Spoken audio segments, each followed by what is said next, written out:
ሰላም ጤና ይስጥልኝ። የተወደዳችሁ የናይል አካዳሚ ቤተሰቦች እንዴት ናችሁ? በያላችሁበት የዓለም ዳርቻ ሰላማችሁ ይብዛልኝ። ዛሬም በአዲስ መልክ ተገናኝተናል። ዛሬ ደግሞ በጣም አስፈላጊ የሆኑ የሁላችንም ችግር የሆኑትን ዛሬ እነግራችኋለሁ። እያንዳንዳችን ሁላችንም ራሳችን ልንጠይቅበት የሚገባና የትኛው ላይ እንዳለን ራሳችንን መመዘን የምንችልበትን ጥያቄ መሰል አጫጭር አረፍተ ነገሮች በዛው ማንበብና መጻፍ የምትችሉበትን ሁኔታ ሁሉ ያካተቱ ትምህርቶችን ይዤላችሁ መጥቻለሁ።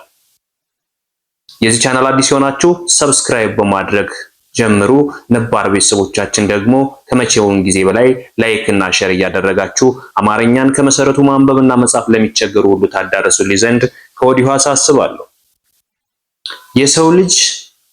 የሰውን ልጅ ወደ ኋላ የሚያስቀሩ 6 ነገሮችን እናያለን። እነዚህ ወደ ኋላ የሚያስቀሩን ነገሮች ምን ምን ናቸው የሚሉትን በዝርዝር ረጋ ባለ ድምጽና አስተምሮ ከነዝርዝር ሐሳቦቹ ሁሉ እናስተምራችኋለን።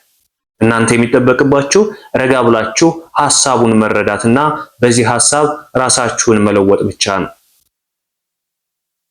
የተወደዳችሁ እህት ወንድሞቼ ዛሬ የምናየው የመጀመሪያው እንደምታዩት ሰውን ምን ይለኛል ብለህ ማሰብህን በይሉንታ መጠመድህን አቁም። አንደኛው ሰው ምን ይለኛል ብሎ ማሰብ ወይም በይሉንታ መጠመድ ወደ ኋላ የሚያስቀረን ትልቁ ነገር ነው ማለት ነው። ይሄ የብዙዎቻችን ችግር ነው። ሁላችንም ሰው ምን ይለኛል በማለት ብቻ ከስራችን የምንደናቀፍ ትልቅ ውጤት ወይም ትልቅ ደረጃ ላይ መድረስ እየቻልን ያን ደረጃ ሳንጨብጠው የምንቀር። ሶሻል ሚዲያ ሁሉም ለመጥፎ ነገር የምንጠቀም የሚመስላቸው ሰዎች አሉ። ሶሻል ሚዲያ ለመገልፈጥ ብቻ የምንጠቀሙ ይመስላቸው አሉ። በእርግጥም ልክ ናቸው። ሶሻል ሚዲያ ላይ ብዙ የሚገለፍጡና ብዙ የማይሆን ነገር የሚያወሩ ተከታያቸው ብዙ። ነገር ግን ትምህርት መማር የሚፈልገው ደግሞ በጣም ጥቂት ነው። ስለዚህ እኛ የመማር ልምዳችን ማዳበር መቻል አለብን። የሚጠቅመን ዛሬን ተምረን ዛሬን አውቀን ነገን በተስፋ ስንጠብቅ ነው። ከሳቀው ጋር ስለሳቅነ ወይም ደግሞ ከአነባው ጋር ስላነባነ የኛን ህይወት መምራት አንችልም። መቅደም ያለበት ስለራስ ማወቅ መቻል አለብን። መጀመሪያ ማንበብ፣ መጻፍ፣ መናገር፣ ማዳመጥ መቻል አለብን። ከዛ በኋላ ሌሎች ሁሉ ይከተላሉ። ቅድሚያ ለሚሰጠው ቅድሚያ እንስጥ። ስለዚህ ሰው ምን ይለኛል ብሎ ማሰብ በይሉንታ መጠመድ አንደኛው ወደኋላ የሚያስቀረን ተግባር ነው። ስለዚህ እነዚህን ይሉንታ ወይም ሰው ምን ይለኛል የሚሉ ነገሮችን ወደኋላ ትተን ወደ ተግባራችን ልንመለስ ይገባል። መጥፎ ነገሮችን በይሉንታ ማለፍ ጥሩ ቢሆንም የተሻሉ ነገሮችን ግን ሰው ምን ይለኛል የሚል የኋላ ቀር አስተሳሰብ በመያዝ ያንን ነገር መስራት እየቻልና አቅሙ እያለን ችሎታው እያለን ሳንሰራ የምናልፋቸው ነገሮች ስላሉ ልብ ብላችሁ ራሳችሁን ጠይቁ። ወደ ሁለተኛው ስንሄድ በራስ ችሎታ አለመተማመን መቻል። ይህ የማን ችግር ነው? እስኪ ሁላችን ራሳችንን ጠይቅ። በራስ ችሎታ አለመተማመን መቻል በጣም የሚያናድደው ነገር። ችሎታው አለን፣ ሁሉ ነገር አለን። አንዷ እህቴ ማንበብና መጻፍ ትችላለች፣ ነገር ግን ምንም አትሰራበትም። ወይም አንዱ ወንድሜ ብዙ ችሎታ አሉት፣ ምናልባት የየራሳችን መክሌት ይለያያል፣ ግን መክሌታችን አለመጠቀማችን ችሎታ አይደለም ወይም አልችልም ብለው ራሳችን ቀድመን ስላሳመን ነው መስራት የሚገባን ነገር ሳንሰራ እንቀራለን። ስለዚህ ችሎታችን ማመን መቻል አለብን። በራሳችን መተማመን መቻል አለብን። በራሳችን ችሎታ መተማመን መቻል አለብን። የኛ ችሎታ ምንድን ነው? እኔ ሶሻል ሚዲያ ላይ ወጥቼ የመናገር ችሎታውና አቅሙ ካለኝ መናገር መቻል አለብኝ። ነገ ውጤታማ እሆናለሁ። ብዙ ተማሪዎችን አፈራለሁ። ብዙ ያልተማሩ ሰዎችን እንዲማሩ አደርጋለሁ። ብዙ የጨለመባቸውን ሰዎች ብርሃን እንዲበራላቸው አደርጋለሁ። ይሄ የኔ ችሎታ ከሆነ ስለዚህ እኛም የራሳችን ችሎታ ማዳበር መቻል አለብን። የተደበቀውን ማንነታችን ጎላ አድርገን አውጥተን ለኛም ለሰዎችም እንዲጠቅም ማድረግ መቻል አለብን። ብዙ ችሎታዎች አሉን፣ ብዙ እምቅ ዕውቀቶች አሉን፣ ነገር ግን መጠቀም አልቻለም። አለመክሊታችን ገብተን ስንዋኝ ነው የምንገኘው። አንድ ሰው የሱ ክህሎታ ወይም የሱ ችሎታ ማስተማር ከሆነ የት ጋር ይገባል? ንግድ ላይ ይገባል፣ ከስሮ ይመለሳል። አንዱ ሌላ ቦታ ላይ ይገባል፣ ከስሩ ይመለሳል። ነገር ግን እኛ ላይ ያለው ምቁን እውቀታችንን መጠቀም አልቻለም። የኛ እውቀት ምንድነው? እናውቀዋለን እኮ የኛ ችሎታ ምንድነው? ግን ሰዎች ፊት ለመቅረብ የሰውን ዓይን በመፍራት የሰውን ፊት በመፍራት ሌሎችንም የሰውን ጥላቻና ግልፈጣ በመፍራት ምንሰራውን ነገር ሳንሰራው እንቀራለን። ሰውን የማይጎዳ ነገር ከሆነ ማንኛውን ነገር አትፍሩ። ዋናው ትልቁ ነገር በሰው ላይ ጫና የሚያደርግ ሰውን ወዳልሆነ ቦታ የሚወስድ ከሆነ እሱን አታድርጉት። ከዛ ውጭ ግን ሰውን ወደ መልካም ነገር የሚመራ ማንኛውም ትክክለኛ ነገር ነው ብላችሁ ያመናችሁበትን ነገር የሰውን ፊት አትፍሩ፣ የሰውን ንግግር አትፍሩ፣ የሰውን ጥላቻ አትፍሩ። ባይዞይ የሰው ልጅ ብዙ ጊዜ እናንተን የሚቃወማችሁ ጥሩ ነገር ስትሰሩ ነው። መጥፎ ነገር ስትሰራ ማንም የሚቃወምህ የለም በዚህ ዘመን፣ ወይም ማንም የሚቃወምሽ ሰው የለም። እውነቱን ልንገራችሁ፣ አይታችሁት ከሆነ በየትኛውም ሶሻል ሚዲያ ላይ መጥፎ ነገር የሚሰራን ሰው ተከታዩ ብዙ ነው። ሰውን የሚያዋርድ ሰውን የሚሳደብ የሆነ ነገር የሚያደርግ ከሆነ በሶሻል ሚዲያ የምታዩት ነገር ያ ብዙ ተከታይ ይኖረዋል። ተሳዳቢውም አሞጋሹ ምኑም ተጠራቅሞ ያ ሰው በሚዲያው የነጠቀ ነው የሚሆነው። አይታችሁት ከሆነ ግን አስተማሪ ነገሮችን የሚናገር አስተማሪ ሰው ወይም ደግሞ ለነገ ጥሩ ነገር ለሚሰራ ሰው ግን ተከታዮቹ በጣም ትንሽ ናቸው። ይህ የሚሆነው ለምን ይመስላችኋል? ዘመኑ የግልፈጣና የመሳደብ የማዋረድ ዘመን ስለሆነ። ስለዚህ እሱን አትከተሉት። እሺ ለምን እኔ 100 ሚሊዮን ተከታይ አይኖረኝም፣ ማንንም ተሳድቤ መፈመስም አልፈልግም፣ ከሰው በላይ መሆን አልፈልግም። ነገር ግን አስተምሬ ከሰው በላይ መሆን እንፈልጋለሁ። ስለዚህ እናንተም ይህንን ተጠቀሙ። ሶስተኛው ቆራጥ አለመሆን ወይም ማመንታት። በራሳችን መተማመን መቻል አለብን። ቆራጦች መሆን መቻል አለብን። ለያዝነው እቅድ ወይም ለያዝነው ስራ መሰረታዊ ለውጥ ማምጣት መቻል አለብን። መወላወል የለብን። የብዙዎቻችን ችግር ነው። እስኪ ስንቶቻችንን ቆራጥ ሆነን የምንሰራ፣ ስንቶቻችንን ይህን ስራ ልጀምር አረግቶ እያልን የምናመታታ? እስኪ ራሳችንን ጠይቅ። እያንዳንዳችሁ ራሳችሁን ጠይቁ። ይህ ጥያቄ ለሁላችንም ነው። ስለዚህ ራሳችሁን ጠይቁ። ቆራጥ አለመሆን ወይም ማመንታት ማን ላይ ይከሰታል? እኔ ላይ አለ?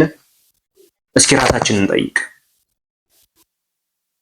ባለመወሰናችን ያጣናቸው ነገሮች ስንቶች ናቸው?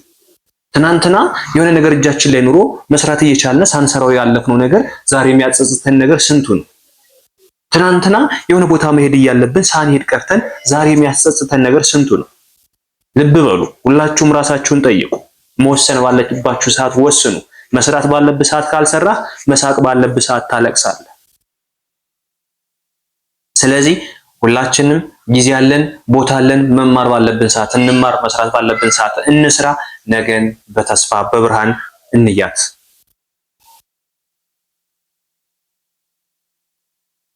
አራተኛ ውድ ጊዜያችን በማይጠቅመን ነገር አናባክን። ውድ ጊዜያችን በማይጠቅመን ነገር አናባክን። ጊዜ መንቀሳቀሱን መሮጡን አያቆም። እኛ ግን ትናንትም ከነበርንበት ላይ ነን፣ ዛሬም እዛው ላይ ነን። ስለዚህ ውድ ጊዜያችን በማይጠቅመን ነገር አናባክን። ሶሻል ሚዲያ ላይ ቲክቶክ ላይ ለ30 ደቂቃ ራሴን ሪፍሬሽ ላድርግ ብለን ገብተን ለ2 ሰዓት እንቆያለን። ሰዎች ጋራ ለትንሽ ነገር እናውራ ብለን ለ30 ደቂቃ ለማውራት ፈልገን 3 ሰዓት እናወራለን። ፊልም ለማየት ብለን ራሳችን ለማዝናናት አንድ ፊልም እንጨርስ ብለን 5 ወይም ከዛም በላይ ፊልም እናያለን። ታዲያ ጊዜያችን አላጠፋነውም? ያን ውድ ጊዜያችን ሳንጠቀመው አላለፈም?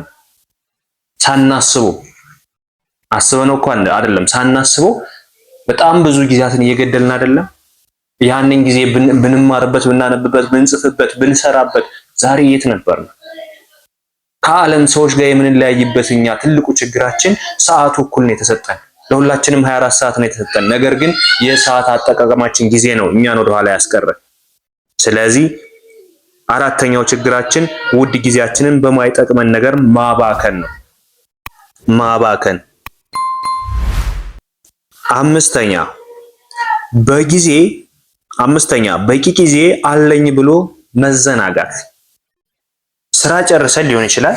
ምናልባት ያቀድነውን ስራ ጨርሰን ሌላ ስራ ግን መስራት እየቻልን ባለመስራታችን ተዘናግተን ስራ ጨርሰናል፣ በቂ ነው፣ አሁን ጊዜን የምሰራውን ነገር አብቅቻለሁ በማለት ለ30 ደቂቃ እረፍት መውሰድ እያለብን ወይም ለ1 ሰዓት እረፍት መውሰድ እያለብን ሙሉ ቀኑን ስናበላሸው መዋል። ይሄም አንዱ ጊዜ አለኝ ብሎ መዘናጋት። ከሰዎች ጋር አልባሌ ቦታ መሄድ፣ አላስፈላጊ ነገሮችን በመጠቀም ጊዜያችንን ሙሉ በሙሉ ማጥፋት። ስለዚህ ይህም አንዱ ወደ ኋላ ያስቀረን መጥፎ ባህላችን ነው።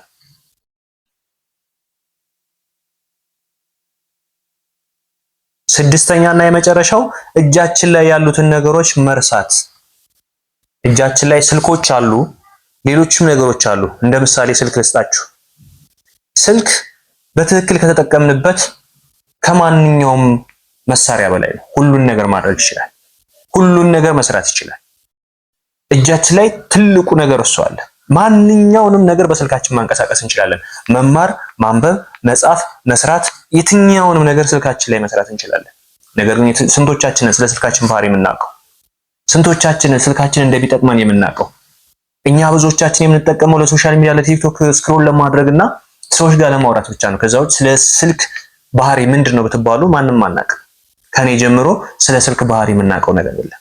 ነገር ግን ስልካችን ላይ በጣም ጥልቅ የሆነ እውቀት ያለው ጥልቅ የሆነ እምቅ የሆነው ሀብት አለን። ስለዚህ ኢቭን እጃችን ላይ ያለውን ስልክ እንኳን መጠቀም አቅቶናል። ከመስራት ይልቅ መዝናናትን መርጠናል። ነገር ግን የዛሬ መዝናናታችን የነገ ለቅሷችን ይሆናል። ስለዚህ ሁላችንም ትኩረት አድርገን መስራት ባለብን ስራ ወይም ሰዓት መስራት መቻል አለብን ማለት ነው።